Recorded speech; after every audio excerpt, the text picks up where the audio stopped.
ہمارے YouTube channel کو subscribe کریں اور بیل آئیکن کو پریس کریں تاکہ ہمارا رابطہ بحال رہے۔ بانی محترم، سوال میرا یہ ہے کہ صدقہ جاریہ کی مختصر سی وضاحت، اور اس کے علاوہ بلڈ ڈونیشن جو کوئی بھی اپنی زندگی میں کیا گیا ہو، جی بلڈ ڈونیشن، خون کا عطیہ، بلڈ ڈونیشن، جی، اچھا،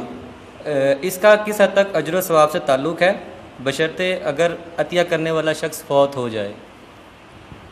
میں یہ اگلا حصہ نہیں سمجھا اگلا صدقہ جاری۔ اس سے مراد یہ ہے کہ اگر کوئی شخص فوت ہو جاتا ہے، اس نے اپنی زندگی میں 2 4 5 لوگوں کو بلڈ ڈونیشن دیا ہوا ہے، اس کا کس حد تک اجر و ثواب ہے،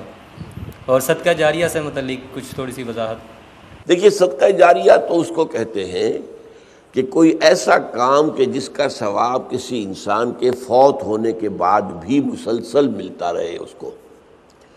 ورنہ اصل قاعدہ تو یہ ہے کہ موت آ گئی تو اب آپ کا جو ہے وہ جو امتحان کا وقت تھا اور جو کچھ کمائی کرنے کا وقت تھا وہ تو ختم ہو گیا۔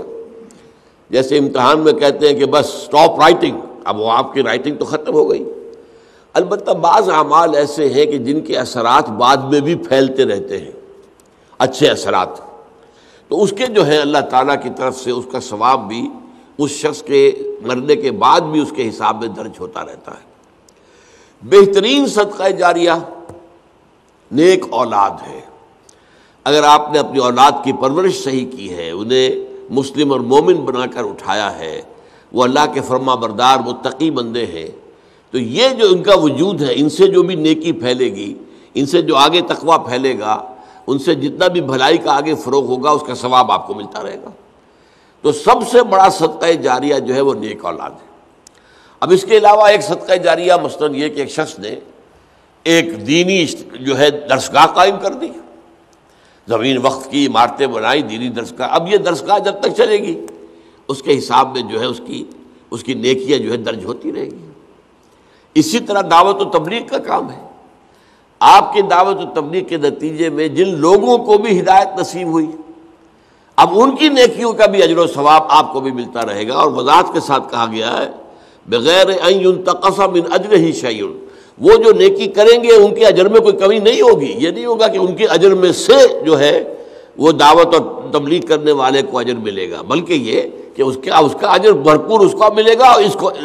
اضافی طور پر جو اس کو ملے گا۔ تو یہ ہے خیر کا کوئی کام غریبوں کے لیے، عوام کے لیے،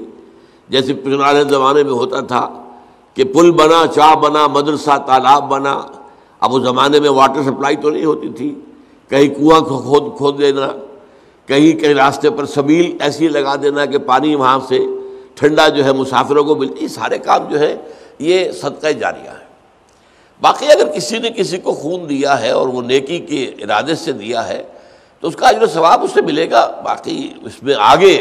اس کے کوئی منتقل ہونے کا میرے خیال میں کوئی معاملہ نہیں ہے۔